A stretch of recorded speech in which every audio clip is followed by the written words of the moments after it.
3 বছর জেল খাটলেন। মক্কা থেকে 80 কিলোমিটার পথ পাড়ি দিয়ে তিনি তায়েফে গেলেন। তায়েফে কেন গেলেন? জমি কেনার জন্য, তাই না? কথা কয় না? 10 বিঘা জমি কেনার প্ল্যান করছিলেন তায়েফের। হ্যাঁ, নিজের কোনো লাভের জন্য গেছেন তায়েফে? তায়েফবাসীদেরকে জাহান্নামের আগুন থেকে বাঁচানোর জন্য, নিজের লাভের জন্য না। তায়েফবাসীরা যেন জাহান্নামে ফেরেশতাদের লাথি না খায়, তায়েফবাসীরা যেন জাহান্নামের আগুনে না জ্বলে, ওদেরকে বাঁচানোর জন্য, ওদের লাভের জন্য আল্লাহর হাবিব সাল্লাল্লাহু আলাইহি ওয়াসাল্লাম গিয়েছিলেন। সেখানে তিনি ওয়েলকামড হন নাই, সেখানে পাথর বৃষ্টি মারা হয়েছে। এমন তাবৎ কোনো অত্যাচার নাই বিশ্বনবীর উপর করা হয় নাই। তিনটা জায়গায় কি সুশ্রী দেহ আমার নবীর, কি সুন্দর ছিল আল্লাহর হাবিব সাল্লাল্লাহু আলাইহি ওয়াসাল্লামের শরীর। তিনি বলতেন, আনা মালিহুন ওয়া আখি ইউসুফু সাবিহুন, আমি লাবণ্যময় সুন্দর, আমার ভাই ইউসুফ সাদা সুন্দর। মিলহুন থেকে মালিহ, মিলহুন মানে লবণ, লবণ থেকে লাবণ্যময়। আমি লাবণ্যময় সুন্দর, আমার ভাই ইউসুফ সাদা সুন্দর। এই সুন্দর মানুষটার দেহে পাথর মারা হয়েছে। Can you imagine that? আপনি কি কল্পনা করতে পারেন? তিনটা জায়গায় বিশ্বনবীকে আক্রান্ত করা হয়েছে, রক্তের বন্যা বইয়ে গিয়েছিল। আওয়াজ করে বলেন ঠিক কিনা? খেয়ে না খেয়ে দিন প্রচারের কাজে নিজেকে দিয়েছ বিলিয়ে, তায়েফের কাফিরেরা চিনল না সে আলো, দুষ্ট ছেলেদের পিছু দিল লেলিয়ে। পাথরের আঘাতে ক্ষত বিক্ষত হয়ে সারা শরীর থেকে রক্ত ঝরে। এ রাসূল তোমাকে ভুলি আমি কেমন করে, এ রাসূল তোমাকে ভুলি আমি কেমন করে। ঠিক কিনা? তায়েফের ছেলেরা রক্তাক্ত করেছিল সেদিন আমার নবীকে। বিশ্বনবী অটল, অনড়, মন খারাপ করেননি, সবর ইখতিয়ার করেছেন, মাফ করে দিয়েছেন। নিজ এলাকা থেকে চলে যেতে বাধ্য করা হয়েছে, হিজরত করলেন মক্কা থেকে মদিনায়। আহা, মক্কাকে এত ভালোবাসতেন বিষ্ণু ইসা ইসলাম, হিজরতের রাতে বারবার মক্কার দিকে তাকায়, বারবার তাকায়, চোখের পানি ছাড়ে আর বলে, মক্কা তো আহাব্বুল বিলাদ ইলাইয়া, মক্কা আমার কাছে সবচেয়ে প্রিয় নগরী, প্রিয় শহর। লাউলা উখরিজতু লামা খরাজতু, আমার যদি জোর করে মক্কা থেকে তাড়িয়ে দেয়া না হতো, আমি জীবনও মক্কা ছেড়ে কোথাও যেতাম না। নিজ এলাকা ছেড়ে চলে গেলেন। খাইবারে খাবারের মধ্যে বিষ মিশিয়ে দেয়া হলো। জানেন ঘটনা? এক ইহুদি নারী দাওয়াত দিয়েছে বিশ্বনবীকে। বিষ্ণু ইসা ইসলাম দাওয়াত পেলে ফিরাতেন না। তিনি গেলেন, খাসির গোশত খেতে পছন্দ করতেন। খাসির গোশতের মধ্যে পয়জন মিক্স করে দেয়া হলো, বিষ। এই বিষের ব্যথায় তিনি আজীবন কষ্ট পেয়েছেন। এন্তেকালের আগে তিনি বলেছিলেন, ওই যে খাইবারের যুদ্ধে যে ব্যথাটা আমি পেয়েছি বিষের কারণে, ওই ব্যথা আজকে আমার আবার উঠেছে। এজন্য আমার নবীর মৃত্যুটা ছিল শাহাদাতের মৃত্যু। তাকে বিষ্ণু ইসা ইসলামকে বিষ খাইয়ে এই দুনিয়া থেকে বিদায় করানো হয়েছে। স্বাভাবিক মৃত্যু ছিল না বিশ্বনবীর, ওই বিষের ব্যথায় তিনি মৃত্যুর আগে কাতরাচ্ছিলেন। ব্ল্যাক ম্যাজিক করা হয়েছে, 6 মাস অসুস্থ। লাবিদ ইবনুল আসাম, ইহুদিদের মিত্র, বিশ্বনবীরে ব্ল্যাক ম্যাজিক করেছে। ব্ল্যাক ম্যাজিক চিনেন না? বান মারা না এলাকায়, নরসিংদীতে আছে। কি বলে এটাকে, কি কয়? হ্যাঁ, কি মারে?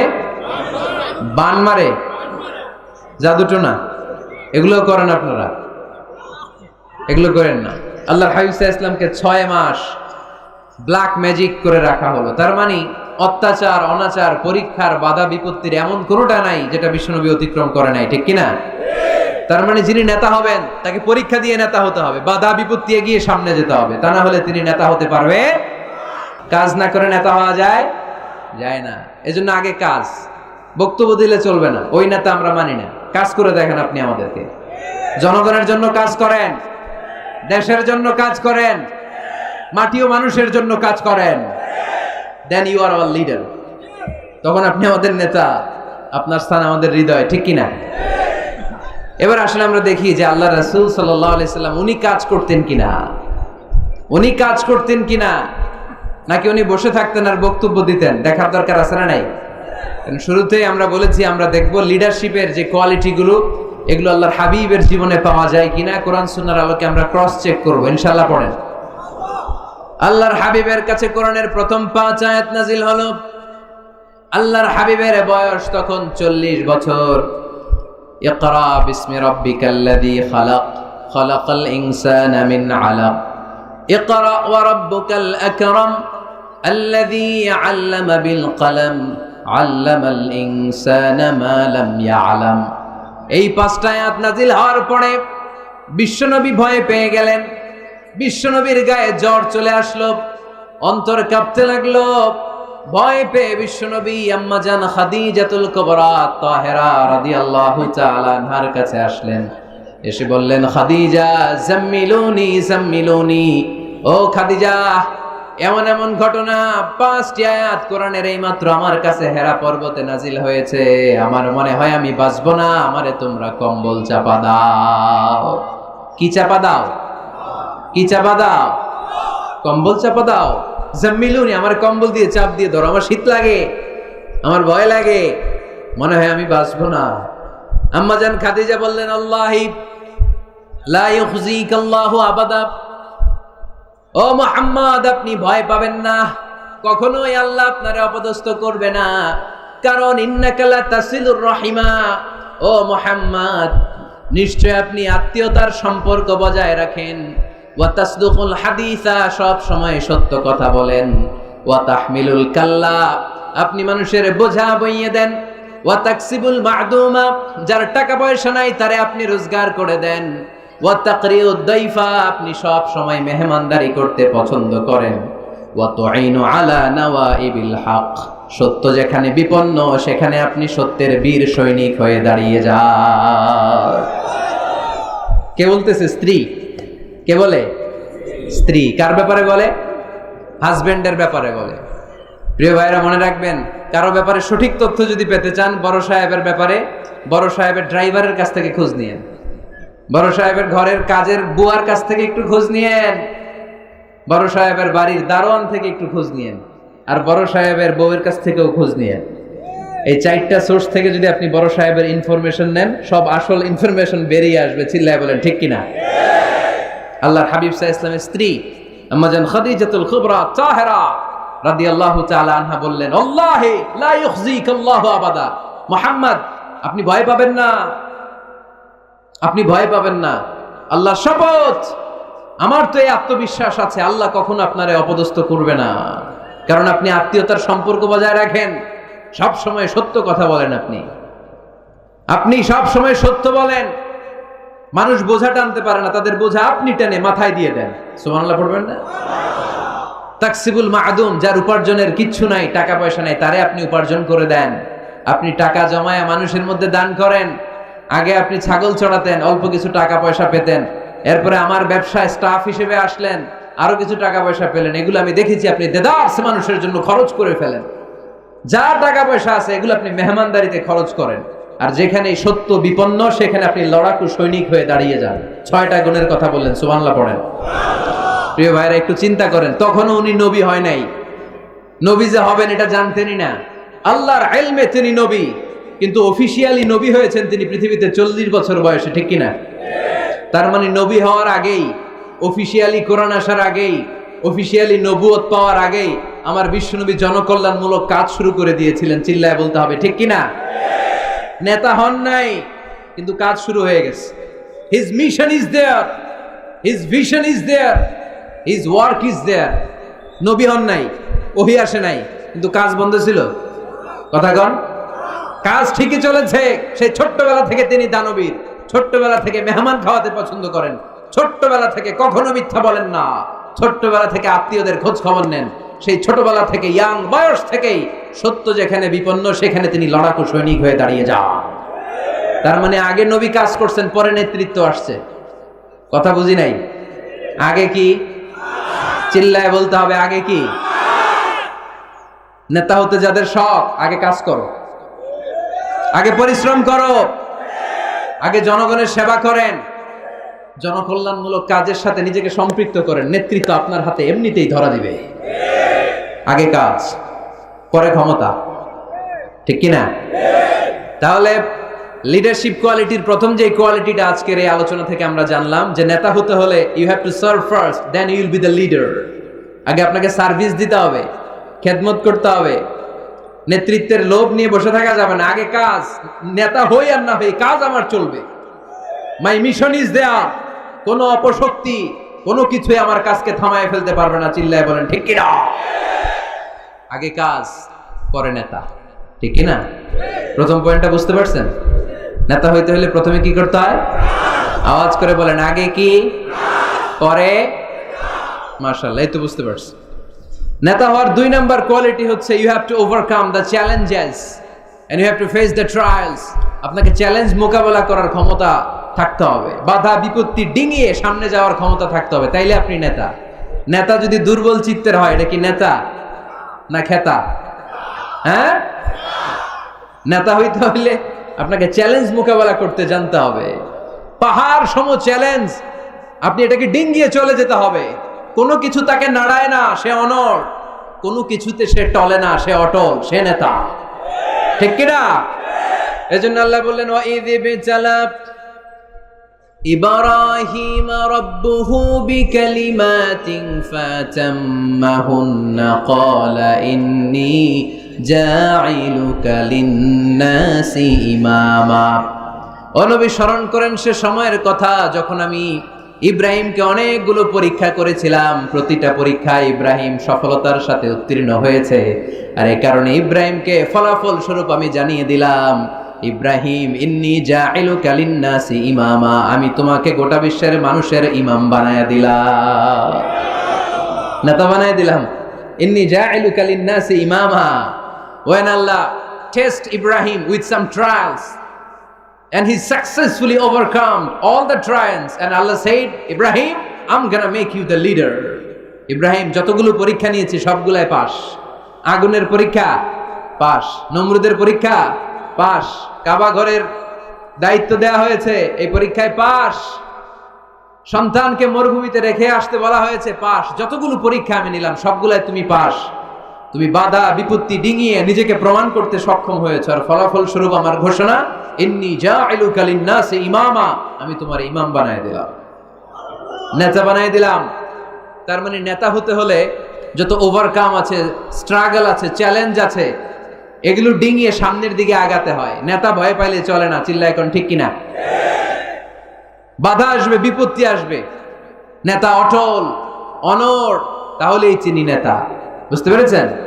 এবার আমরা দেখি যে আল্লাহ রাসূল সাল্লাল্লাহু আলাইহি ওয়াসাল্লামের জীবনে বাধা বিপত্তি ছিল কিনা, চ্যালেঞ্জ তিনি ওভারকাম করেছিল কিনা। আপনাদের কি মনে হয়, আমার নবীর জীবনে কোনো বাধা বিপত্তি ছিল না? আওয়াজ শুনে তো মনে হয় ছিল না। হ্যাঁ, আবু জাহেল তো আল্লাহ রাসূলকে লাল গালিচার সংবর্ধনা দিছিল, তাই না? হ্যাঁ, গোলাপ ফুলের বিছানা বানায় রাখছিল, তাই না? পাহাড় সম চ্যালেঞ্জ ওভারকাম করে তিনি নিজের নেতৃত্বের প্রমাণ দিয়েছেন, নিজেকে প্রমাণ করে করে তিনি সামনের দিকে এগিয়েছেন, ঠিক কিনা? যেন তেন পরীক্ষা বিশ্বনবী দেন নাই, এমন এমন পরীক্ষা রব্বুল আলামিন বিশ্বনবীর কাছ থেকে নিয়েছেন, গোটা বিশ্বের কোন নবী ওই পরীক্ষা দেয় নাই। আল্লাহর হাবিব সাল্লাল্লাহু আলাইহি ওয়াসাল্লামকে পাগল বলা হয়েছে, হয় নাই? কবি বলা হয়েছে, গণক বলা হয়েছে, গণক। আল্লাহ রাসূল সাল্লাল্লাহু আলাইহি ওয়াসাল্লামকে বলা হয়েছে আফতার, লেজ কাটা, নির্বংশ। আল্লাহর হাবিব সাল্লাল্লাহু আলাইহি ওয়াসাল্লাম যখন মক্কায় সালাত পড়তেন, ওটের পচা নারী বুড়ি পিঠে চাপিয়ে দেয়া হতো। 3 বছর শিয়াবে আবি তালেবের জেলখানায় বন্দী ছিলেন। আপনি বন্দী ছিলেন কয় বছর? আমি ছিলাম কয় বছর? আল্লাহর হাবিব সাল্লাল্লাহু আলাইহি ওয়াসাল্লাম কয় বছর বন্দী? এটা অর্থনৈতিক আগ্রাসন, সামাজিক বয়কট। এদের সাথে কারো বিয়ে হবে না, এদের কাছে কোনো পণ্য বিক্রি করবে না, এদের থেকে কিছু কিনবে না। প্রথম বছর যেহেতু ওনারা ছাগল চড়াতেন, ছাগলের গোশত খেলেন। দ্বিতীয় বছর সাহাবারা ছাগলের চামড়া খেলেন। তৃতীয় বছর গাছের পাতা, লতা পাতা, শিকড় আর ছাল খেয়ে বেঁচেছিলেন। The life is not a bed of roses. এই পৃথিবীটা কুসুমাস্তীর্ণ নয়, এটা কণ্টকাকীর্ণ। এই পৃথিবীতে কেউ কাউর জন্য জায়গা ছেড়ে দেয় না, এখানে জায়গা করে নিতে হয়। পৃথিবীতে তোমাকে জানান দিতে হবে যে তুমি পৃথিবীতে এসেছো। কঠিন বিপত্তিকে, পরীক্ষাকে তুমি জানাও যে তুমিও কম শক্ত না, ঠিক কিনা? একজন পুরুষের 1 ফোঁটা বীর্যে 20 কোটি শুক্রাণু না থাকলে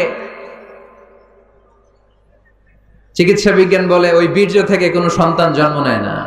1 ফোঁটা বীর্যে কয় কোটি শুক্রাণু? 20 কোটি শুক্রাণু। ওই 20 কোটি শুক্রাণুর মধ্যে আমি একটা, ঠিক কিনা? আপনি একটা, আমরা সবাই এক একটা।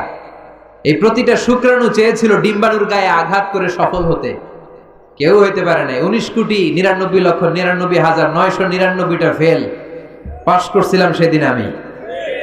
পাশ করেছিলেন, চ্যাম্পিয়ন হয়েছিলেন সেদিন আপনি।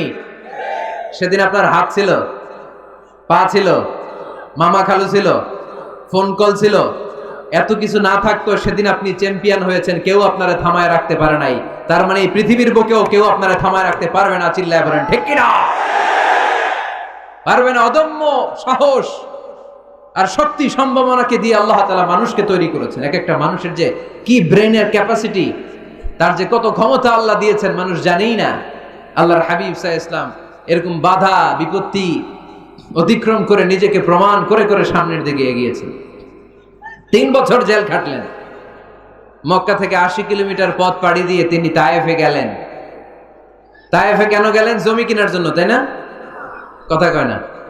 10 বিঘা জমি কেনার প্ল্যান করছিলেন তায়েফের। হ্যাঁ, নিজের কোনো লাভের জন্য গেছেন তায়েফে? তায়েফবাসীদেরকে জাহান্নামের আগুন থেকে বাঁচানোর জন্য, নিজের লাভের জন্য না।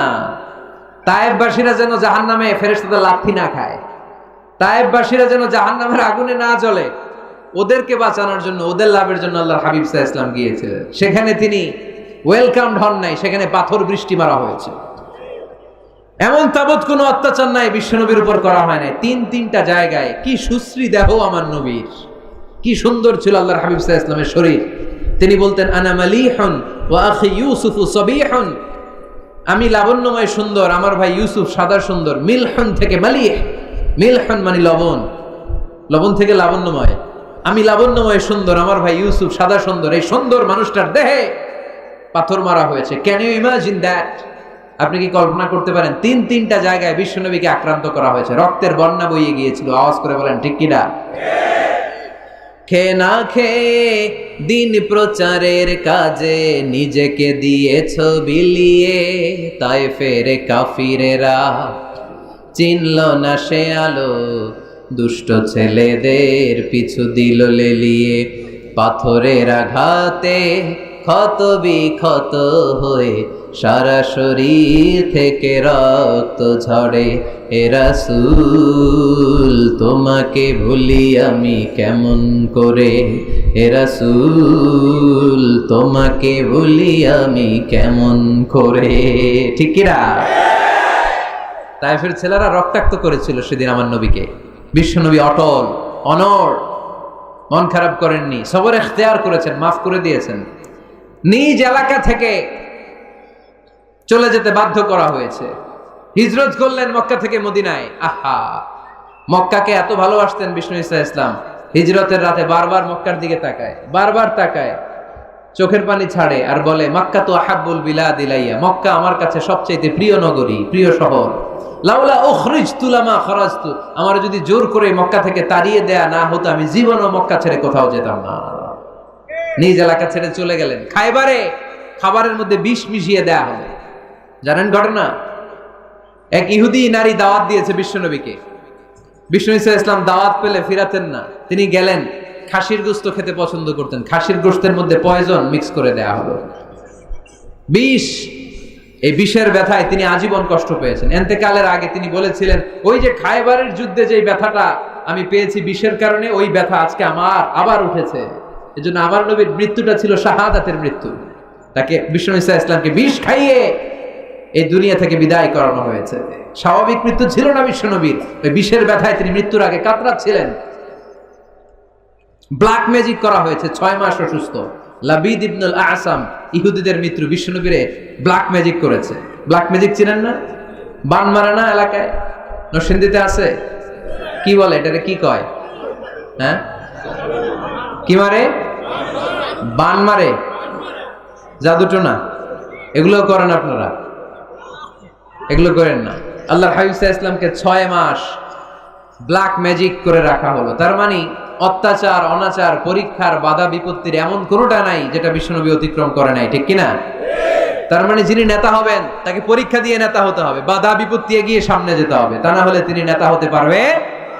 তার সবগুলা গুণ বিশ্বনবী সাল্লাল্লাহু আলাইহি ওয়াসাল্লামের মধ্যে ছিল। আলহামদুলিল্লাহ পড়েন।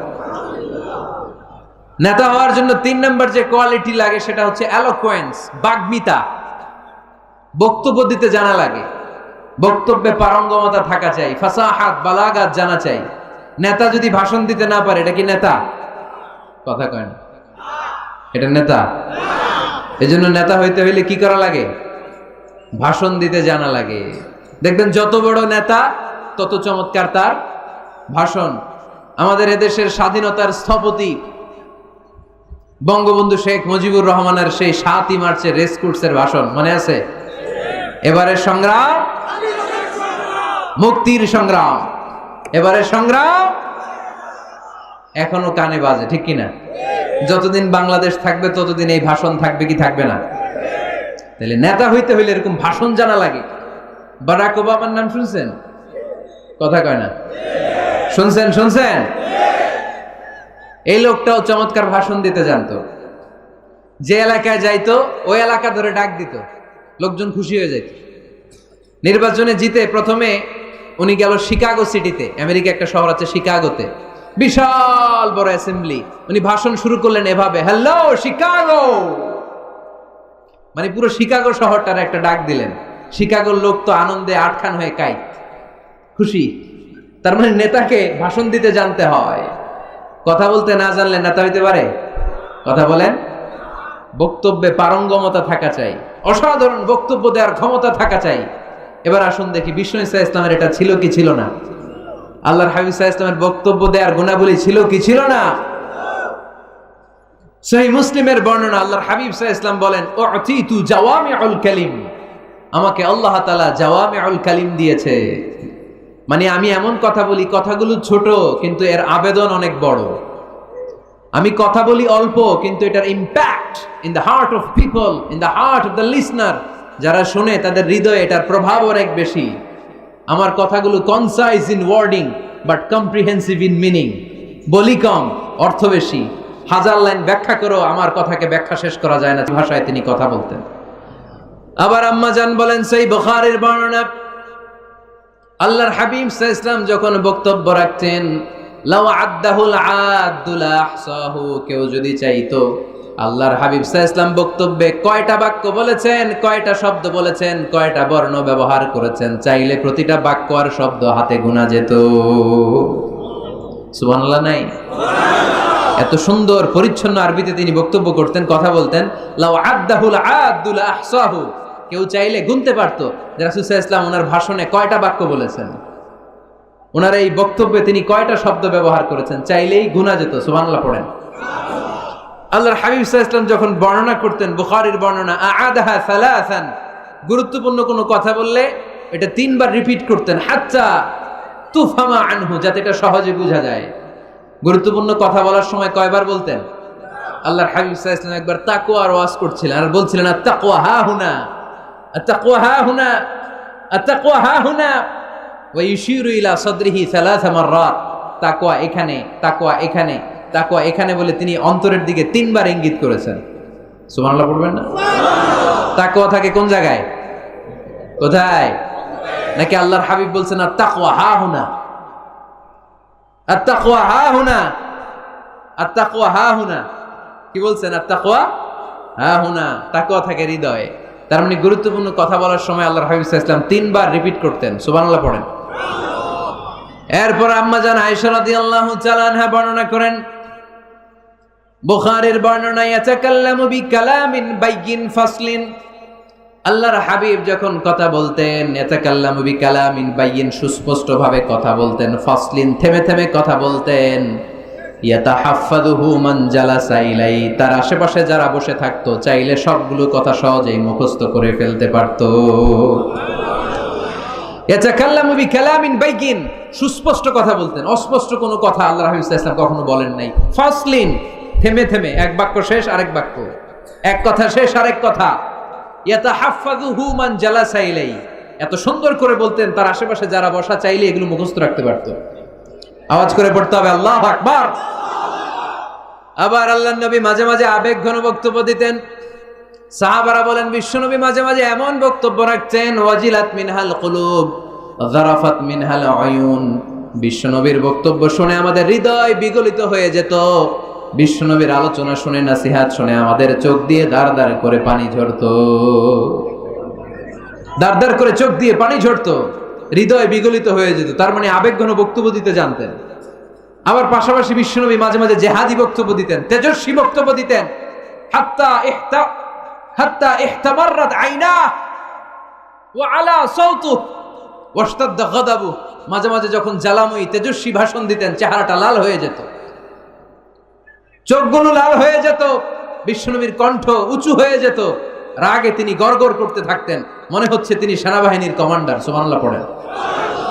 এই বর্ণনাগুলো থেকে বোঝা যায় একজন বক্তার বক্তব্য দেওয়ার যত কোয়ালিটি থাকতে পারে, যত চমৎকার বক্তব্যের পারঙ্গমতা থাকতে পারে, তার সবগুলো আমার নবীর মধ্যে ছিল কি ছিল না? আওয়াজ করে বলেন, ছিল কি ছিল না? তার মানে নেতৃত্বের যে গুণাবলী, তার 3 নাম্বার গুণাবলী হচ্ছে বাগ্মিতা, এলোকুয়েন্স। নেতার কথা বলতে জানতে হবে। আর তার সবগুলো গুণ আমার বিশ্বনবীর জীবনের মধ্যে পাওয়া যায়, ঠিক কিনা?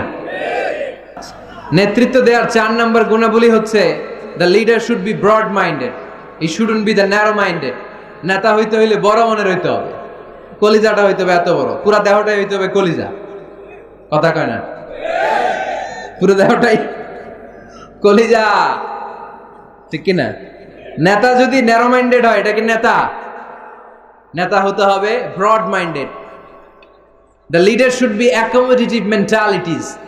নেতার অ্যাকোমোডেট করার মেন্টালিটি হতে হবে। উনি সবার, যেমন আমাদের বাংলাদেশের গণপ্রজাতন্ত্রী বাংলাদেশের প্রধানমন্ত্রী, মাননীয় প্রধানমন্ত্রী শেখ হাসিনা, উনি কি শুধু আওয়ামী লীগের নেতা? কথা কয় না। শুধু বিএনপির নেতা? শুধু জামাত ইসলামের নেতা? জাতীয় পার্টির নেতা? শুধু জাসদের নেতা? উনি কার নেতা? উনি এই বাংলাদেশের 17 কোটি মানুষের নেতা, ঠিক কিনা? আপনি নেতা হইলে আপনি সবার হবেন। আপনি এমপি, আপনার নির্বাচনী এলাকায় যারা আছে আপনি সবার এমপি। আপনি এলাকার পুরুষদের এমপি, এলাকার নারীদের এমপি, এলাকার হিজড়াগুলারও এমপি আপনি। চিল্লা এখন, ঠিক কিনা? আপনি সবার। আপনার হৃদয়টা হইতে হবে এরকম আকাশের মতো বিশাল, সাগরের মতো উদার। নেতা হইতে হইলে ব্রড মাইন্ডেড হইতে হয়, অ্যাকোমোডেটিভ হইতে হয়, তাই না?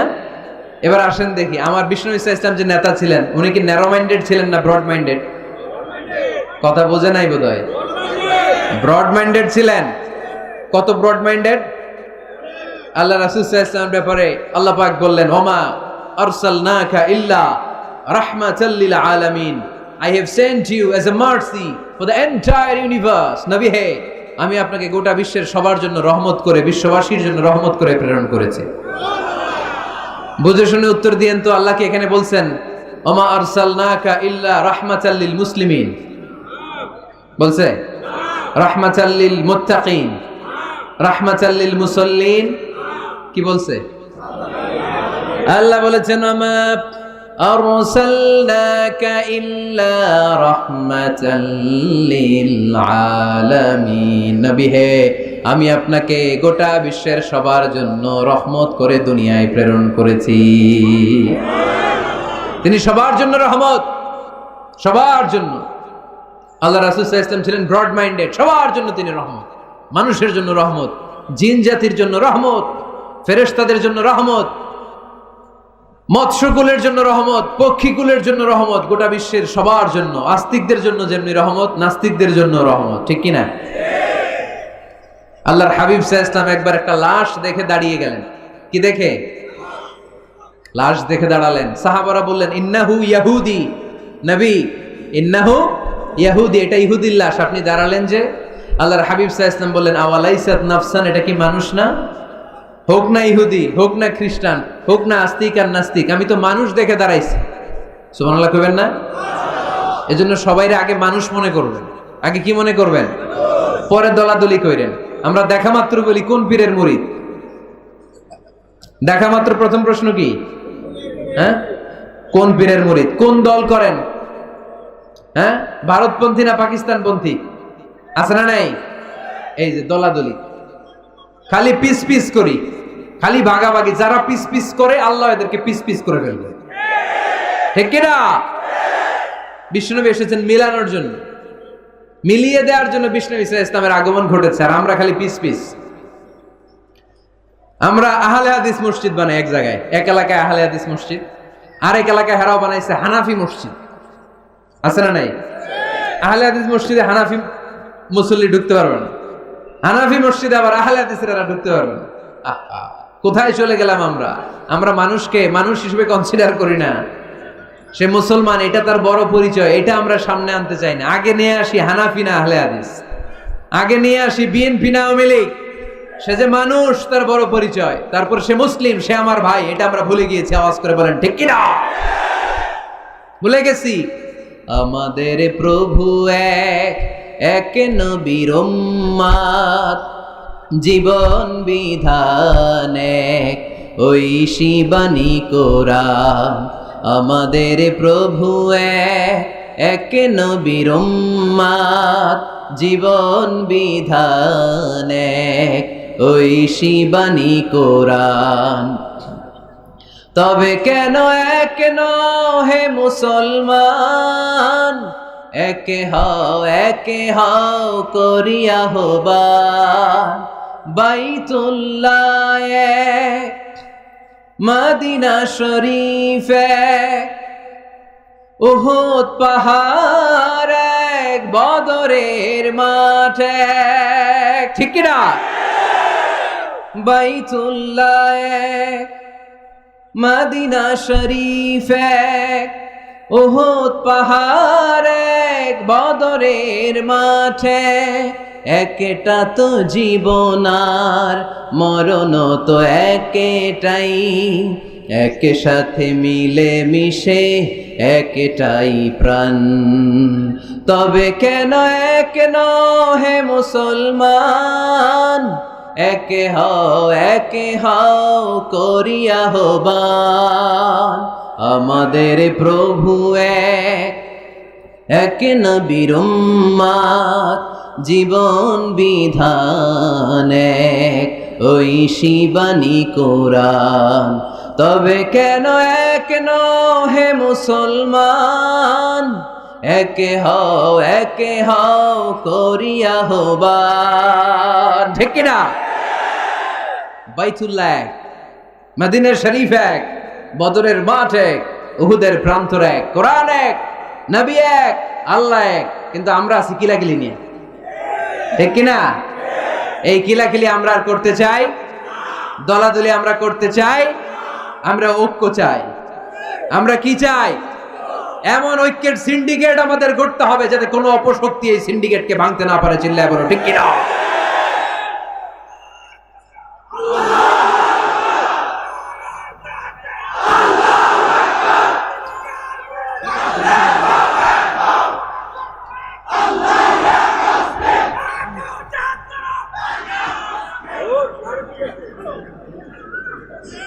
আমরা সবাই এক। আওয়াজ করে বলতে হবে আমরা সবাই কি? আরো জোরে আমরা সবাই কি? আল্লাহর হাবিব সাল্লাল্লাহু আলাইহি ওয়াসাল্লাম ইহুদির লাশ দেখে দাঁড়ায়। অন্যরা বললেন ইন্নাহু ইয়াহুদি, আপনি যে ইহুদির লাশ দেখে দাঁড়ান। সাহাবী বললেন আওয়ালাইসাত নাফসান, এটা কি মানুষ না? আমি তো মানুষ দেখে দাঁড়িয়েছি। আল্লাহর হাবিব সাল্লাল্লাহু আলাইহি ওয়াসাল্লাম বললেন এটা কি মানুষ না? আমি তো মানুষ দেখে দাঁড়িয়েছি। জাদুল মাআদ ফি হাদি খাইরিল ইবাদ, ইবনুল কাইয়িম আল জাওজিয়ার লেখা আল্লাহ রাসূল সাল্লাল্লাহু আলাইহি ওয়াসাল্লামের বায়োগ্রাফির উপর একটা বই। এই বইতে এবং আসির আল হালাবিয়াতে একটা ঘটনা এসেছে যে আল্লাহর হাবিব সাল্লাল্লাহু আলাইহি ওয়াসাল্লামের সাথে দেখা করার জন্য নাজরান থেকে ৬০ জন খ্রিস্টান পাদ্রী এসেছিল। কয়জন? আওয়াজ করে বলেন। খ্রিস্টান পাদ্রী। এখন আসার পরে রাসূল সাল্লাল্লাহু আলাইহি ওয়াসাল্লাম ওনাদেরকে নিয়ে কই বসবেন? জায়গা নাই। এক সাহাবী বলে এক কাজ করি, যেহেতু দুপুরবেলা আসছে, পাহাড়ের ছায়া আছে, এই ছায়াতে নিয়ে বসি। আল্লাহর হাবিব বললেন না, এরা খ্রিস্টান মেহমান, আবার পাদ্রী, ওই ধর্মের আলেম, এদেরকে বুঝি পাহাড়ের মরুভূমিতে নিয়ে বসা যায়? আরেক সাহাবী বললেন ইয়া রাসূলুল্লাহ, আমার খেজুর বাগানের সব খেজুর পেড়েছি, এবার খেজুরের পাতাগুলো কাটলে সমস্যা নাই, সব খেজুরের পাতা কেটে বাগান থেকে এনে আমি খেজুর পাতার একটা বিছানা বানায় দেই বড় করে, এটাতে নিয়ে বসে। আল্লাহর হাবিব সাল্লাল্লাহু আলাইহি ওয়াসাল্লাম বললেন এটা কথা বললা? এরা খ্রিস্টান পাদ্রী, এদেরকে খেজুর পাতার বিছানায় বসানো যায়? কই বসাবো? বলতে বলতে ৬০ জন খ্রিস্টান পাদ্রী চলে আসছে। আল্লাহর হাবিব সাল্লাল্লাহু আলাইহি ওয়াসাল্লাম উপায় অন্তর না দেখে ৬০ জন খ্রিস্টান পাদ্রীর জন্য মসজিদে নববীর দরজা খুলে দিয়েছেন। আল্লাহর নবীর মসজিদে খ্রিস্টানরা ঢুকতে পারে। আল্লাহর নবী ইহুদিকে দেখে সম্মানার্থে দাঁড়িয়ে যায়, আর আমাদের হানাফি ভাইরা আহলে হাদিস মসজিদে ঢুকতে পারে না। আমাদের আহলে হাদিস ভাইরা হানাফি মসজিদে ঢুকতে পারে না। এটার নাম ইসলাম নয়, এটার নামই বাড়াবাড়ি। এটাই বাড়াবাড়ি, এটাই বাড়াবাড়ি। এটার নাম ইসলাম না হয়। ইসলাম হচ্ছে ঐক্যের নাম, ইসলাম হচ্ছে ভালোবাসার নাম, ইসলাম হচ্ছে ভ্রাতৃত্বের নাম। এজন্য নেতা হইতে হইলে কলিজা হইতে হবে কত বড়, কত বড়? হাত দিয়ে দেখাও মুসলমান কত বড়। এত বড় কলিজা লাগবে, ব্রড মাইন্ডেড হওয়া লাগবে নেতা, অ্যাকোমোডেটিভ মেন্টালিটির হতে হবে। আল্লাহর হাবিব সাল্লাল্লাহু আলাইহি ওয়াসাল্লাম সব সময় অ্যাকোমোডেটিভ মেন্টালিটির ছিলেন, সবাইকে অ্যাকোমোডেট করতেন, দলাদলি নাই। আজকের এই মাহফিলে আওয়ামী লীগের নেতারা আছে না নাই? বিএনপির ভাইয়েরা আছে না নাই? জামাত ইসলাম আছে না নাই? জাতীয় পার্টি আছে না নাই? পীরের মুরিদ আছে না নাই? তাবলীগের ভাইয়েরা আছে না নাই? হানাফি আছে, আহলে হাদিস আছে, সবাই আছে, কোনো দলাদলি নাই। All are welcome in our tafsir program. You all are welcome in our Islam. এজন্য অনেক হিন্দু ভাইরাও আমাদের তাফসির প্রোগ্রামে আসে, ঠিক কি না? হিন্দু ভাইরা আসে, সবার জন্য আমাদের দিল দড়িয়া, আমাদের হৃদয় ওপেন, কারণ আমরা রাহমাতাল লিল আলামিনের অনুসারী। আমাদের সেলিব্রিটি হচ্ছে রাহমাতাল লিল আলামিন। আমরা যাকে অনুসরণ করি তিনি রাহমাতাল লিল আলামিন। তিনি আলাদা কোনো বর্ণের নবী নন, জাতিগোষ্ঠীর নবী নন, কোন আলাদা সম্প্রদায়ের নবী নন। তিনি রাহমাতাল লিল আলামিন, গোটা বিশ্বের জন্য তিনি রহমত। চিল্লায় বলো ঠিক কিনা? তিনি সবার নবী। যেখানেই মানবতা বিপন্ন সেখানেই তিনি ছুটে যেতেন, যেখানেই মানুষ অত্যাচারিত সেখানেই তিনি দাঁড়াতেন। তিনি ছিলেন মেহনতি মানুষের বন্ধু। বয়স আল্লাহর হাবিব সাল্লাল্লাহু আলাইহি ওয়াসাল্লামের 20 বছর। কয় বছর? সবাই বলেন না, কয় বছর? 20 বছর। ইয়ামানের এক লোক ব্যবসায়িক পণ্য এনে মদিনায়, মক্কায় বিক্রি করলো। মক্কার এক ব্যবসায়ী তার কাছ থেকে পণ্য কিনে টাকা দিতে চায় না। সে টাকা চাইলে সে বলে, আমি মক্কার লোক, এটা আমার এলাকা, আমার দাপট, টাকা দিব না, কি করবি? ইয়ামানের লোকটা কান্না জোড়ে দিল, কে আছে আমারে সাহায্য করার? আল্লাহর হাবিব সাল্লাল্লাহু আলাইহি ওয়াসাল্লাম এই দৃশ্য দেখে মাজলুমদের পক্ষ নেয়ার জন্য একটা শপথ করলেন। এই শপথটার নাম হচ্ছে হালাফুল ফুদুল। শপথটার নাম কি? হালাফুল ফুদুল, যেটা আমরা বাংলাদেশে বলি, কি বলি? হেলফুল ফুজুল। নরসিংদীতে এরকম আছে না নাই? হেলফুল ফুজুল নামে কোনো সংগঠন করেন নাই আপনারা? আছে না? মাশাআল্লাহ, এই যারা করছে আছে। আল্লাহর হাবিব সাল্লাল্লাহু আলাইহি ওয়াসাল্লাম হালাফুল ফুজুল করেছেন, হাতে হাত রেখে শপথ করলেন যে মক্কার জমিনে কোনো টেন্ডারবাজি চলবে না, কোনো চাঁদাবাজি চলবে না, কোনো অন্যায় চলবে না, দুর্বলের উপর সবলের অত্যাচার চলবে না। যারাই মাজলুম হবে হাতে হাত রেখে আমরা তাদের সাথে দাঁড়িয়ে যাব। এরকম টেন্ডারবাজি বন্ধ করার দরকার আছে না নাই? চাঁদাবাজি বন্ধের দরকার আছে না নাই? ক্যাসিনো বিজনেস থামায় দেওয়ার দরকার আছে না নাই? মাদক আর সন্ত্রাসকে রুখে দাঁড়ানোর দরকার আছে না? ইসলাম সবসময় জঙ্গিবাদের বিরুদ্ধে, ইসলাম সবসময় মাদকের বিরুদ্ধে, ইসলাম সবসময় কট্টরপন্থার বিরুদ্ধে, ইসলাম সবসময় শান্তির পক্ষে, ঠিক কিনা? ইসলাম আর জঙ্গিবাদ কি এক? জেহাদ আর জঙ্গিবাদ কি এক? আরে জেহাদ হচ্ছে জঙ্গিবাদকে কবর দেওয়ার জন্য আল্লাহ পাঠিয়েছে। চিল্লায় বলেন ঠিক কিনা? যারা হকের বিপক্ষে, যারা মানুষের কষ্টের কারণ হয়, যারা জুলুমবাজ, এরা হচ্ছে জঙ্গি। আর যারা সত্যের পক্ষে এরা মুজাহিদ, ঠিক কিনা? এইখানে যারা আসছে আজকের মাহফিলকে সফল করেছে, এরা প্রত্যেকে এক একটা মুজাহিদ, ঠিক কিনা? আর যারা মাহফিল বন্ধ করতে চায়, কোরআনের আওয়াজকে থামায় দিতে চায়, এরাই হলো আসল জঙ্গি। এরাই জঙ্গি।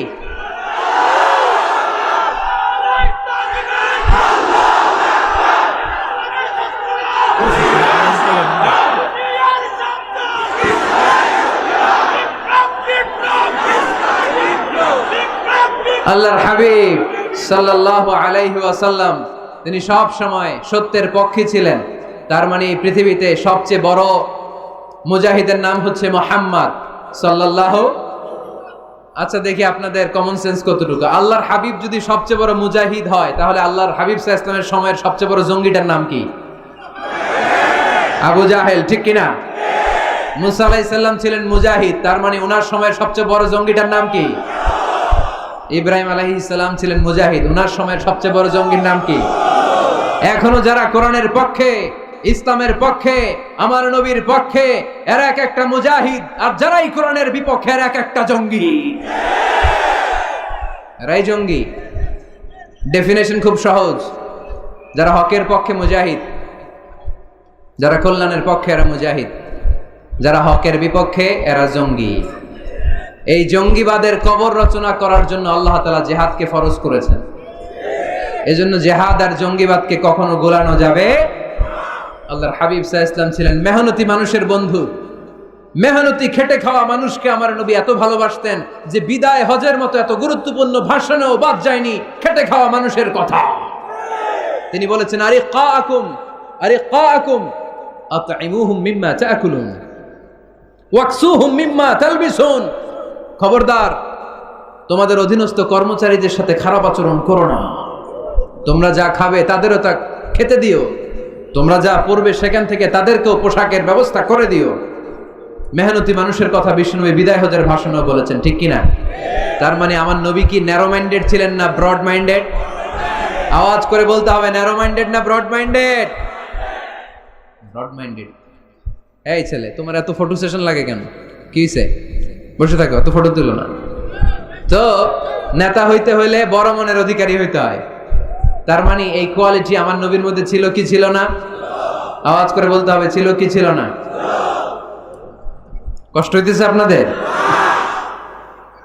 নেতা হওয়ার জন্য 5 নম্বরে যে গুণটা লাগে সেটা হচ্ছে ট্রুথফুলনেস এন্ড দ্য ট্রাস্টওয়ার্দিনেস। নেতার সত্য কথা বলা লাগবে আর আমানতদার হওয়া লাগবে, ঠিক কি না? মিথ্যা কথা বললে এটা কি নেতা? এটা কি? হ্যাঁ, আমি কই নাই, আপনারা কইছেন, আমার কোনো দোষ নাই। ট্রাস্টওয়ার্দিনেস থাকতে হবে, মানে আমানতদারিতা থাকতে হবে। আল্লাহর হাবিব সাল্লাল্লাহু আলাইহি ওয়াসাল্লাম কোথাও গেলেই মক্কার লোকেরা খুশি হয়ে যেত, বলতো যা আমিন রাদিনা বে, আরে আমিন আসছে, আলামিন as-সাদিক আলামিন, সত্যবাদী এসেছে। ওয়া আনজির আশিরাতাকাল আখরাবিন, হে নবী মুহাম্মদ, তুমি তোমার নিকট আত্মীয়দেরকে এবার জাহান্নামের ভয় দেখাও। মক্কায় যখন এই আয়াত নাজিল হলো, আল্লাহর হাবিব সাল্লাল্লাহু আলাইহি ওয়াসাল্লাম সাফা পাহাড়ের উপরে উঠে ডাক দিলেন, ও কুরাইশের লোকেরা, ও হাশিমি খানদানের লোকেরা, ও আমার বংশের লোকেরা। ডাক দেওয়ার সাথে সাথে সব লোক, কারণ কণ্ঠটা চিনা, সবাই বুঝতে পারছে এটা মুহাম্মদ সাল্লাল্লাহু আলাইহি ওয়াসাল্লামের কণ্ঠ। মক্কার সব লোকেরা, ইসলামের একেবারে প্রাথমিক যুগের কথা শোনাচ্ছি, তখনও তিনি বেশি দাওয়াতি কার্যক্রম শুরু করেন নাই। উনি বললেন, ও আমার হাশিমি খানদানের লোকেরা, ও আমার আত্মীয়রা। বিষ্ণু সাল্লাল্লাহু আলাইহি ওয়াসাল্লামের কণ্ঠ ছিল পরিচিত, সবাই বের হয়ে আসে, এসে বলল, মুহাম্মদ কেন ডেকেছ? আল্লাহর হাবিব সাল্লাল্লাহু আলাইহি সাল্লাম বললেন, আমি যদি এখন তোমাদেরকে বলি, এখনই আমি যদি তোমাদের বলি এই সাফা পাহাড়ের পেছনে একদল নাঙ্গা তলোয়ার নিয়ে ঘোড়সাওয়ার তোমাদেরকে কচু কাটার জন্য অপেক্ষা করছে, তোমরা কি আমার কথা বিশ্বাস করবা? আমার কথা শুনতেছেন আপনারা? মনোযোগ আছে না গেছে? আল্লাহর হাবিব সাল্লাল্লাহু আলাইহি সাল্লাম বললেন, আমি যদি বলি সাফা পাহাড়ের পেছনে নাঙ্গা তলোয়ার নিয়ে একদল ঘোড়সাওয়ার তোমাদেরকে কচু কাটার জন্য অপেক্ষা করছে, বিশ্বাস করবা? মক্কার সবগুলো লোক একসাথে বলল, নাআম, অবশ্যই বিশ্বাস করব, কারণ মা জাররাবনা আলাইকা ইল্লা সিদকা, মুহাম্মদ আমরা জীবনে তোমার থেকে একদিনও একটা মিথ্যা কথা শুনি নাই। We have never been experienced a single lie from you in our life. কথাটার ওজন কত খেয়াল করতে হবে। এই কথাটার ওজন কতটুকু খেয়াল করেন। এলাকার লোকেরা ঘোষণা দিয়ে দিচ্ছে, মা জাররাবনা আলাইকা ইল্লা সিদকান, we have never ever experienced a single lie from you. আমরা আমাদের জীবনে কোনোদিন তোমার থেকে একটা মিথ্যা কথা শুনি নাই, তাই তুমি যাই বলবা তাই বিশ্বাস করো। সুবহানাল্লাহ কইতে পারলেন না?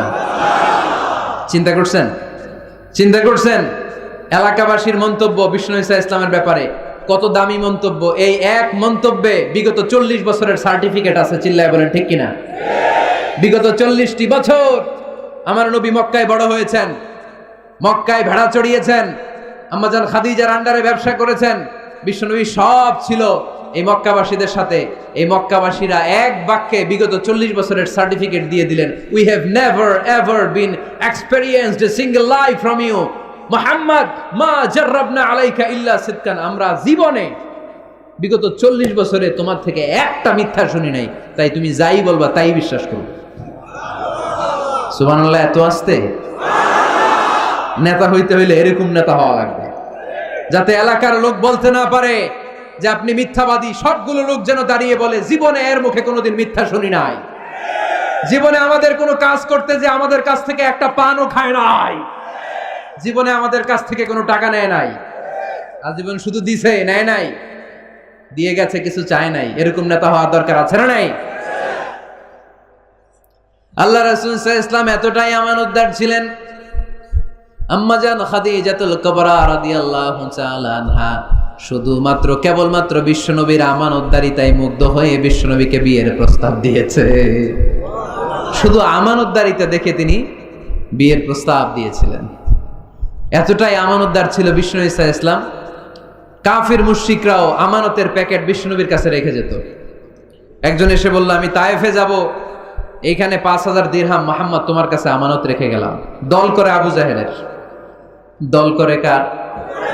কথা বুঝে নাই বোধহয়। দল করে কার? আমানত রাখতে আসে কার কাছে? আল্লাহর হাবিব যদি বলতেন দল করো আবু জাহেলের, আমার কাছে আমানত কেন, আবু জাহেলের কাছে রাখো, ওরা কয় না, দল করি পেছে পয়রা, আমানত আপনার কাছে রাখতে হবে। কারণ এই টাকার প্যাকেট যদি আবু জাহিল্লার কাছে রাখি, কয়দিন পরে আইসা দেখবো টাকাও নাই, প্যাকেটও নাই। ঠিক কি না? কি বড় আমানতদার ছিলেন বিষ্ণু ইসলাম। আহা, আমানতের মাল দিয়ে বিষ্ণুনবীর ঘর বোঝাই করা ছিল। আল্লাহর হাবিব যে রাতে মক্কা থেকে মদিনায় হিজরত করতে যাবেন, ওই রাতে এই আমানতের সম্পদগুলো বুঝিয়ে দেওয়ার জন্য চাচাতো ভাই আলী রাদিয়াল্লাহু তাআলা আনহুকে ডেকে অ্যাপয়েন্টমেন্ট দিয়েছেন যে আলী, আমি তো চলে যাচ্ছি আমার জন্মভূমি মক্কা ছেড়ে মদিনায়, এই আমানতের সম্পদগুলো তোমার দায়িত্বে, তুমি বুঝাইয়ে দেবা। সাইয়েদনা আলী রাদিয়াল্লাহু তাআলা আনহু বলেন, একদিন নয়, 2 দিন নয়, এই আমানতের মালামালগুলো মক্কার লোকদের কাছে পৌঁছাতে আমার 3 দিন সময় লেগেছে। সুবহানাল্লাহ করতে পারলেন না? টানা 3 দিন সময় নিয়ে তিনি আমানতের সম্পদ বুঝিয়ে দিয়েছেন। এজন্য বিষ্ণু বলেছেন, ইদা দুকিয়াতিল আমানাতু ফান্তাযিরিস সাআ। সহিহ বুখারীর বর্ণনা, যখন আমানতের খেয়ানত হয়ে যাবে তখন কিয়ামত হয়ে যাবে। এখন আমানতের খেয়ানত আছে না নাই? সাহাবারা বললেন, ইয়া রাসূলুল্লাহ কাইফা ইদাআতুহা, কেমন করে আমানতের খেয়ানত হয়? বিশ্বনবী বললেন, ইদা উসিদাল আমরু ইলা গায়রি আহলিহি ফান্তাযিরিস সাআ। যে লোক যেই চেয়ারে বসার যোগ্য নয়, তারে যখন ওই চেয়ারে বসিয়ে দেয়া হবে তখন কিয়ামত হয়ে যাবে। যে যেটার যোগ্য না, এরে ওই দায়িত্ব দিলে, ওই জায়গায় বসাইলে ঝামেলা আছে না নাই? আমি কোরআনের আয়াত তেলাওয়াত করতে পারি না, আমি হাদিস জানি না, আমি ফিকহ শাস্ত্র জানি না, আমারে বানাইছেন প্রধান বক্তা, যদি এমন হয় তাহলে এটা আমানতের খেয়ানত না? একজনের যোগ্যতা নাই, এরে আপনি বড় দায়িত্ব দিয়ে দিয়েছেন, এটা আমানতের খেয়ানত কিনা? কথা বলেন। কেরাত পড়তে পারে না, শুদ্ধ কেরাত জানে না, বানাইছেন মসজিদের ইমাম, এটা আমানতের খেয়ানত হয়েছে না?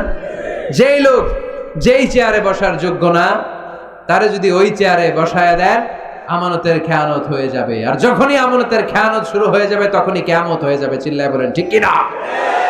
তাহলে নেতা হইতে চাইলে সত্যবাদী হন, নেতা হইতে চাইলে আমানতদার হন, বিশ্বনবীর মতো। কার মতো? কার মতো? কথা বুঝতে পারছেন? আরো শুনবেন? হ্যাঁ, হুজুর শেষ করে দেই নাকি? কষ্ট পাচ্ছে। যেই পরিমাণে লোক, যেই পরিমাণে এইখানে 8টা প্রজেক্টরে, ওইখানে লক্ষ লক্ষ লোক, আপনারা সেফলি এক্সিট করতেও 1 ঘন্টা লাগবে। থামেন থামেন।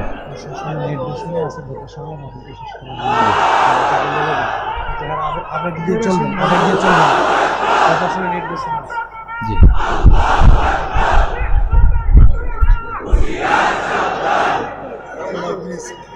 মাশাআল্লাহ, ঠিক আছে ঠিক আছে। আর বাকি 5টা পয়েন্ট আমি 5 মিনিটের মধ্যে বলে দিচ্ছি। মনোযোগ থাকতে হবে, খরগোশের কানের মতো কান খাড়া করে দিতে হবে, আওয়াজ করা যাবে না। নেতা হইতে হলে কর্মীর পালস বুঝা লাগে। 6 number point, you have to have good interaction with your follower. নেতা যিনি, তিনি কর্মীদের সাথে ভালো ইন্টারাকশন থাকতে হবে। কর্মী কয় একটা, নেতা কয় আর একটা, আছে না নাই? কথা বলেন না। You have to revise your followers' suggestion in decision making process. গুরুত্বপূর্ণ বিষয়ে সিদ্ধান্ত নিতে হলে নেতার উচিত কর্মীদের পালসকে রিভাইজ করা। কর্মী কি সাজেশন দিয়েছে দেখার দরকার আছে না নাই? এজন্য আল্লাহ বলেন, ওয়াশাবিরহুম ফিল আমরি ফাইদা আযামতা ফাতাওয়াক্কাল আলাল্লাহ। গুরুত্বপূর্ণ কোনো বিষয়ে যখন সিদ্ধান্ত নিবা তখন সবার সাথে পরামর্শ করে নিও। যখন সিদ্ধান্ত নিয়ে ফেলবা তখন তাওয়াক্কুল করবা কার উপর? বদরের ময়দানে আল্লাহর হাবিব সাল্লাল্লাহু আলাইহি ওয়াসাল্লাম বললেন, এখানে তাবু গাড়ো। কোন জায়গায়? এখানে। হাব্বাব ইবনে মুনজির রাদিয়াল্লাহু তাআলা আনহু বললেন, ইয়া রাসূলুল্লাহ, আমানজিলান আনজালাহুল্লাহ লাইসা লানা আন নাতাকাদ্দামাহু আও নাতাআখারা। ইয়া রাসূলুল্লাহ, আপনি যে তাবু গাড়তে বললেন, এটা কি আল্লাহর পক্ষ থেকে নির্দেশ না আপনার নিজের ইচ্ছা মতো? আল্লাহর হাবিব বললেন, না, এটা আমার রায়। ওয়াল হারবু ওয়াল মাকিদা, আমার মনে হয়েছে বদরের এইখানে তাবু গাড়লে ভালো হবে। হাব্বাব বলে, না ইয়া রাসূলুল্লাহ, লাইসা হাযা বিমানজিল, এখানে তাবু গাড়লে ভালো হবে না। আল্লাহ রাসূল বললেন, তাহলে কোথায় তাবু গাড়লে ভালো হবে? হাব্বাব ইবনুল মুনজির বললেন, ইয়া রাসূলুল্লাহ, ওই জায়গায়, ওইখানে তাবু গাড়েন, ওইখানে কুয়া আছে, তাহলে বদরের কুয়ার পানি আমরা খাবো। আর ওইখানে দুই দিকে উপত্যকা আছে, বৃষ্টি হইলে উপত্যকার পানি আমরা হাউস বানাইয়া পানি জমায় রাখবো, আমরা পানি খেয়ে যুদ্ধ করবো, আর কাফেরগুলো পানি না খেয়ে মরবে। সুবহানাল্লাহ কইতে পারলেন না? বিষ্ণু বললেন, আরে তাই তো, তাই তো, হাব্বাব যা বলেছে এটাই তো ঠিক, ওইখানে তাবু গাড়তে হবে, এইখানে নয়। আওয়াজ করে কোন আল্লাহু আকবার। কি লিডার ছিলেন, কি নেতা ছিলেন! মুহূর্তের মধ্যে নিজের সিদ্ধান্ত বাদ দিয়ে কর্মীর সিদ্ধান্ত নিয়েছেন। সুবহানাল্লাহ পড়েন। খন্দকের পরীক্ষা খননের সময় সেই রোম থেকে ছুটে আসা সালমান আল ফারিসি, ইরান থেকে ছুটে আসা সালমান আল ফারিসি পরীক্ষা খননের কথা বললেন। সালমান আল ফারিসির আগে মদিনার কোন লোক এই পরীক্ষা খননের কথা কেউ জানতো না, কেউ জানতো না, কেউ না। পরীক্ষা কেমন? এত ফিট বা এত ফিট মাটি গর্ত করে ফেলতে হবে মদিনার চারদিকে। আল্লাহর হাবিব বললেন, এতে কি লাভ? সালমান আল ফারিসি বলেন, ইয়া রাসূলুল্লাহ, আমরা চারদিকে যদি এত ফিট বা এত ফিট গর্ত করে রাখি তাহলে কাফেররা আসতে পারবে না, ওই জায়গায় দাঁড়ায় থাকবে। আসতে চাইলে আগে পরীক্ষায় নামতে হবে, এরপরে আসবে। আর পরীক্ষায় নামলেই আমরা তীর মেরে ওদেরকে কাবু করে ফেলবো। সুবহানাল্লাহ পড়েন। আল্লাহ রাসূল সাল্লাল্লাহু আলাইহি ওয়াসাল্লাম বললেন, সালমানু মিন্না, সালমানু মিন্না মিন আহলি বাইত, সালমান আমাদের অন্তর্ভুক্ত। সাবাস সালমান, সাবাস সালমান, ব্রেভো সালমান।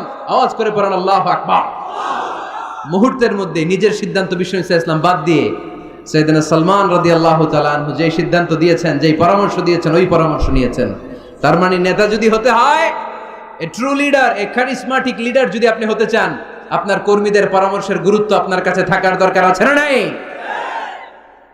নেতা হওয়ার 7 নাম্বার গুণ হচ্ছে আপনাকে কনফ্লিক্ট রিজলভিং অ্যাবিলিটি থাকতে হবে, বিরোধ নিষ্পত্তি করার মতো ক্ষমতা থাকতে হবে, আপনার কূটনৈতিক চাল চালার মতো ক্ষমতা থাকার দরকার আছে না নাই? আল্লাহর হাবিব সাল্লাল্লাহু আলাইহি ওয়াসাল্লামকে কূটনৈতিক জ্ঞান দিয়ে আল্লাহ তাআলা এমন প্রজ্ঞাবান করেছেন, গোটা বিশ্বের সব কূটনীতি এক পাল্লায়। আমার বিশ্বনবীর কূটনীতি যদি আরেক পাল্লায় রাখা হয়, বিশ্বনবীর কূটনীতি আর প্রজ্ঞার ওজন ভারী হয়ে যাবে। হি ওয়াজ এ ভেরি গুড মিডিয়েটর। আল্লাহ রাসূল সাল্লাল্লাহু আলাইহি ওয়াসাল্লাম খুব ভালো মধ্যস্থতা করতে পারতেন। সুবহানাল্লাহ কইবেন না? মিলায়ে দিতে পারতেন। কি করতে পারতেন? কাবা ঘরের 4টা কর্নার, একটা কর্নারের মধ্যে হাজারে আসওয়াদের পাথর রাখা হয়, এটাকে বলা হয় আর রুকনুল হাজারিল আসওয়াদ। এই হাজারে আসওয়াদের পাথরটা এটা জান্নাতি পাথর।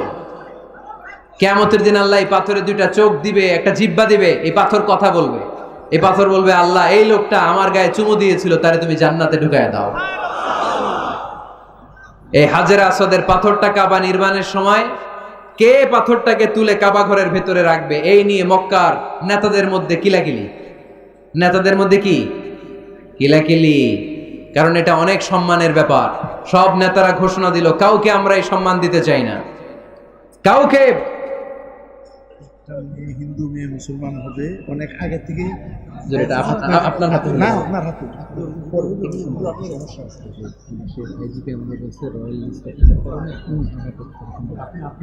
আচ্ছা ঠিক আছে, এইখানেই হবো।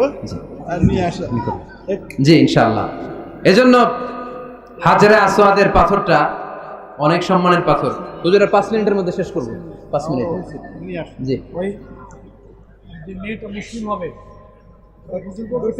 হাজারে আসওয়াদের পাথরের কথা দিয়ে শেষ করে দেব ইনশাআল্লাহ। বসেন। হাজারে আসওয়াদের পাথরটা কাবা নির্মাণ শেষে কে নিয়ে কাবা ঘরের মধ্যে রাখবে, এ নিয়ে তর্ক, এ নিয়ে ঝগড়া বিবাদ, এ নিয়ে মারামারি। প্রতিটা গোত্রের লোকেরা বলতে শুরু করলো, আমরা রাখবো, কারণ এটা অনেক সম্মানের। এই আপনারা উঠছেন কেন? এদিকে উঠলেন কেন? আমি কি আপনাদের মেহমান না? তো উঠলেন কেন? এটা কি বসেন, এইদিকে তাকান। হাজরে আসওয়াদের পাথর কে কাবা ঘরের ওই কর্নারে রাখবে, এই নিয়ে মারামারি। 4 মহান নেতা বলল আমরা রাখবো। প্রত্যেক নেতা বলে এই সম্মান আমরা কাউরে দিব না, রক্তের বন্যা বয়ে যাবে মক্কায়, কিন্তু ওই সম্মান কাউরে দিব না। এই দলের নেতা বলে আমি রাখবো, ওই দলের নেতা বলে আমার নিজ হাতে উঠি আমি রাখবো, ওই দলের নেতা বলে না আমি রাখবো, অন্য কাউরে এই সম্মান দিব না। কিলাকিলি আছে না নাই? কেউ সমাধানে বসতে পারে না। সর্বশেষে এক মুরব্বী সমাধান দিয়েছে, আগামীকাল এই মসজিদুল হারামের এই দরজা দিয়ে সর্বপ্রথম বিশ্বনবী প্রবেশ করেছে। বিশ্বনবীকে দেখে সবাই অবাক, সবাই বলে জামিনুন রাদিনা বিহি। আরে আলামিন আসছে, আলামিন আসছে, আমরা সবাই খুশি। বিষ্ণু ঈসা ইসলামের কাছে পুরো ঘটনা খুলে বলা হলো। বিষ্ণু ঈসা ইসলাম দেখেন কিভাবে কূটনৈতিক ওনার জ্ঞান, কনফ্লিক্ট রিজলভিং অ্যাবিলিটি, বিরোধ নিষ্পত্তি কিভাবে তিনি করতেন, কিভাবে তিনি হি ওয়াজ এ ভেরি গুড মিডিয়েটর, মধ্যস্থতাকারী কেমন ভাবে তিনি করতেন।